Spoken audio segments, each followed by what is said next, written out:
Chapter 4 of The Ice Monster by David Walliams, narrated by me. Chapter 4 Expert Thief. Read all about it! Ice monster found in Arctic! Living on the streets of London had its advantages. You slept under the stars. You ate all the fresh fruit and veg you could swipe. Best of all, you were the first to know about everything. News spread fast, and this was big news. Having never been to school, Elsie couldn't read or write. However, the newspaper sellers was whole of the headlines to passers-by. Find of the century! Ice monster discovered at North Pole. History made as long-dead ice monster dug up. Monster found buried in the ice. Ice monster frozen solid. 10,000 years old, says expert. Could this be true? A real-life monster? 10,000 years old too? Elsie was old enough to know that monsters weren't real, and young enough to believe that they might just be. The girl had just swiped an apple off the market stall for her breakfast. Munching contentedly, she wove her way through the march of top-hatted gentlemen, heading for work until she reached the newspaper stand. "Get lost, you thief!"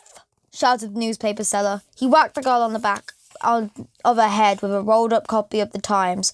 Thwack! You got whacked by the grown-ups every day if you were an urchin. You were the lowest of the low. At least it was made a welcome change from being battered with a broomstick at Wormley Hall. I only want to look, pleaded Elsie.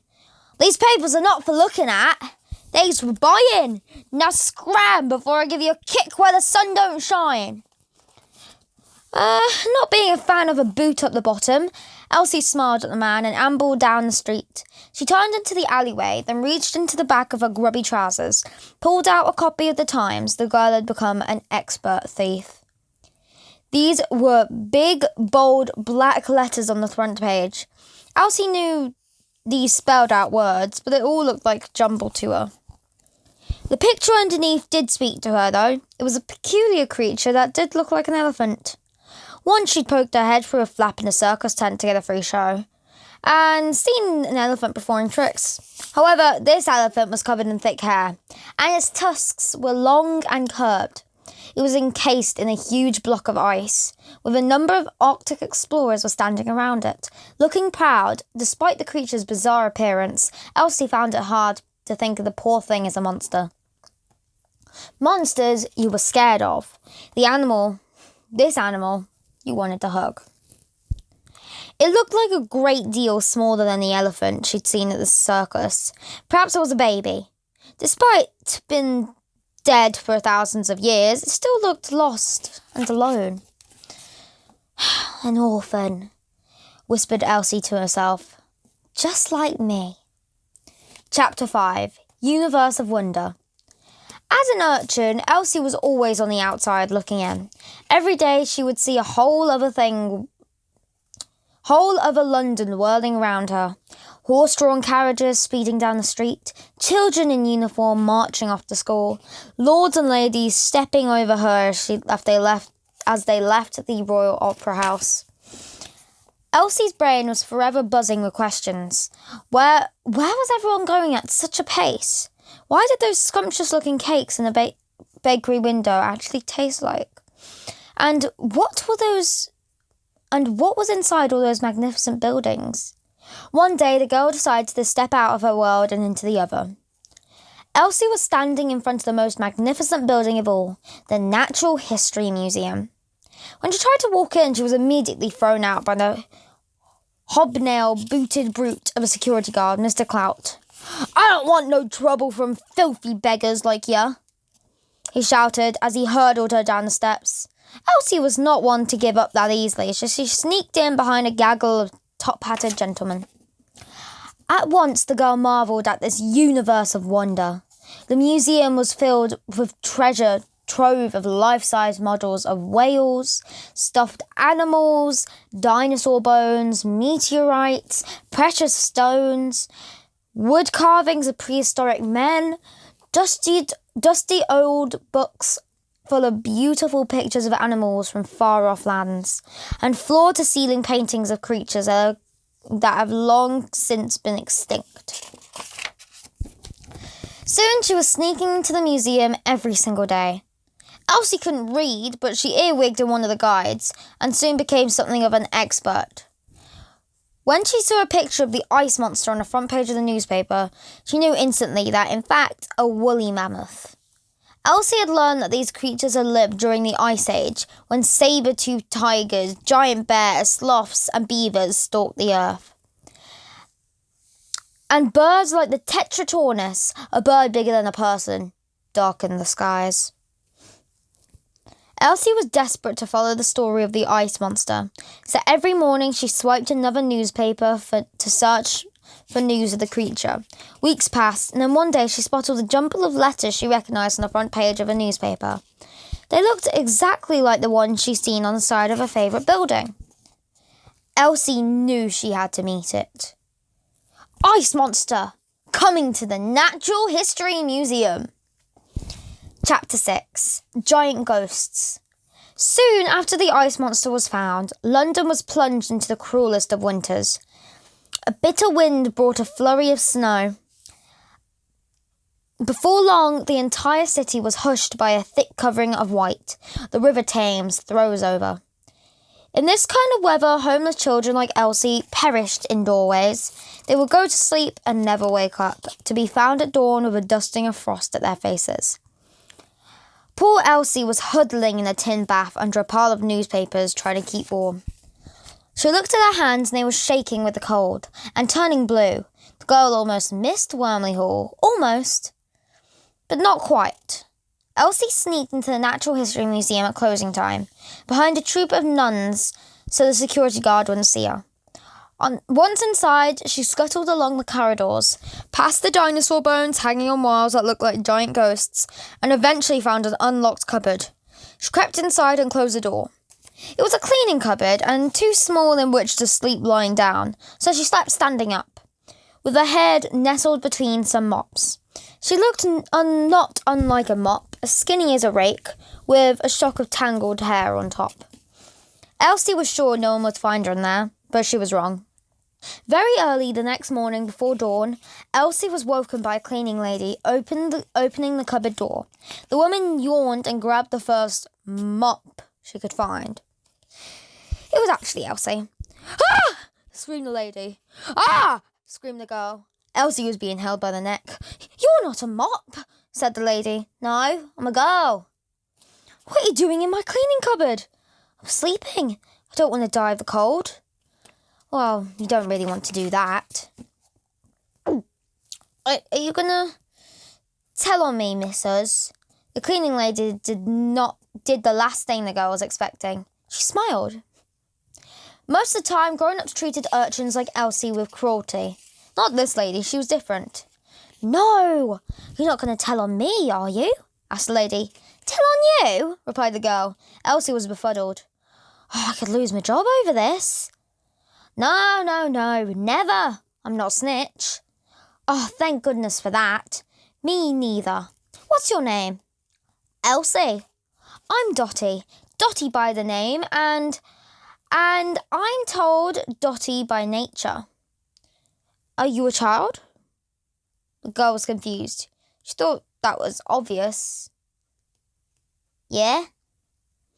"Oh, I only asked because you were taller than me, gentleman friend." "How tall is he?" "Oh, Titch is shorter than you." "That isn't his real name. That's the name all the soldiers gave him." How old is he?" 73. "Has he shrunk?" "Nope." God made him that way. Dotty pulled out a dog-eared photograph from his pocket. "Here's Titch." Elsie looked at the picture. It must have been taken a while ago. It showed a young soldier in uniform holding a gun that was taller than him. "He is small," remarked the girl. "He's bigger in real life than the photograph." "I guess that," replied Elsie. "He's my hero," said Dotty as she kissed the picture before putting it back in her pocket. "So, I bet you're hungry." The girl nodded her head. "Oh, ravenous." Elsie was always so hungry her tummy hurt. Dotty reached into another pocket. "Here, have me packed lunch. Bread and dripping." Dripping is fat from cooked meat. Smiling, Elsie took the food. She tore a crust of bread into halves and handed the piece back to the lady. Both were touched by the kindness of the other. Elsie devoured her half greedily. It was the only bread and dripping. But to her, it was the nectar of the gods. Where's your mum and dad, little one? Dunno, never met 'em. Orphan then, are you? Suppose so. Poor thing. There's no point feeling sorry for myself. Gotta get on with it. At that moment, they both heard boot steps clumping down the corridor. Click, clack, click, clack, click, clack. The lady lifted her finger to her lips to mime, "Don't say a word." She hurriedly shut the door. Chapter 7. A Likely Story. Elsie stayed as still as quiet as she possibly could in the cleaning cupboard. Through the door she could hear the grown-ups arguing. "Who are you talking to, Dotty?" boomed a voice. "Just me mops and brushes, Mr. Clout, sir," replied Dotty. "A likely story, Dotty. As the museum's head of security, I order you to open that door." "I can't." "What do you mean you can't?" "My hands have all gone floppy." "What do you mean your hands have gone all floppy?" "Too much mopping." "Well, I'll open it then." "I wouldn't if I were you." "Why?" "I just blew off in there." "You did what?" "I did a bottom burp in a cupboard, so all the stuffed animals wouldn't have to smell it. It's a really stinky one. It would have peeled the paint off the walls." "That doesn't explain why you were talking." "I was talking to my own bottom." "You were talking to your bottom?" "Give him a jolly good telling off, Mr. Clout, sir." Elsie had put her hand over her mouth to stop herself from laughing. This lady really was Dotty. "I've never heard so much nonsense in my life," thundered Clout. "Now step aside, woman, or I will be forced to use force." The girl heard a slight scuffle. "Whew! Ouch! Get off me foot!" As fast as she could, Elsie nestled herself in behind the mops and brushes. The door swung open. Chapter 8. The Unnatural History Museum. Clout peered inside the dark and dingy cleaning cupboard. His hulking frame all but filled up the doorway. He had huge, hobnailed boots on his feet, so polished you could eat your dinner off them. The man covered his nose. "I don't half reek in here." That was Elsie's pong. "Tell it to my bottom," replied Dotty. Just then, something caught the man's eye among the mops and brushes. "What's this?" he said, pointing the girl's hair poking out. "That?" asked Dotty innocently. "Yes, that." "Oh, that is one of my new real hair mops." "Real hair mops?" "It's those areas me everyday mops can't reach, like between a dinosaur's toe bones." "I don't think I can bear that stink a moment longer," said the man, his eyes watering. "Did warn you, Mr. Clout, sir. Me blow-offs are really something." "They should have their own museum," mused Clout. "The Unnatural History Museum." "Very good, Clout, sir," she said as she slammed the door shut. "It's lovely talking to you, but will you excuse me? I need to give the dodo eggs a good spit and polish." "Dotty?" "Yeah?" "You need to get something for that bottom of yours." "I'll invest in a cork." "Then we'll have to wear tin helmets just in case you pop." "Oh, that's a good point, Mr. Clout. I'll try and think of something." "Get to work. You, get to work." "Can't get to work until you get to work." "Well, you're telling me to get to work. It's stopping me from getting to work." "Get to work," thundered the man. Dotty picked up her mop and began cleaning the floor. On purpose, she ran a dirty mop over his highly polished hobnailed boots. "My boots!" he cried. "Oops, sorry, stupid old hag." "Less of the old, please, Mr. Clout. I need to get these boots sparkling for the visitors." "Yes, that's why they all come to the Natural History Museum, Mr. Clout, sir. They don't come to see the dinosaur bones, they just want to see their own face reflected in your boots. You better buff them up good and proper. Clout gave the cleaning lady a filthy look before marching off down the corridor to make someone else's life a misery. Click, clack, click, clack, click, clack. After a few moments, Dotty opened the cupboard door. Oh, phew, said Elsie. That was close. If I know Clout, he'll be back. Oh, I'd better get out of here then. You sure you'll be all right? Don't worry, I'll find someone else to hide tonight. If you're sure, I'm sure. Folk will be trickling in soon. Now'd be a good time to make a swift exit. I've got to ask you something. Yes, dearie? Why have you been so kind to me? Asked Elsie. Why not? Came the simplest answer. The pair shared a smile before the girl shuddered off behind the long corridor. Take care, little one, called out the cleaning lady after her. And please, come back and see me very soon. I will, replied Elsie. And she did. That's the end of these chapters, folks. If you enjoyed, please do not forget to like and subscribe. And comment down below which book I should read after this one. See you guys in the next chapters. Bye-bye.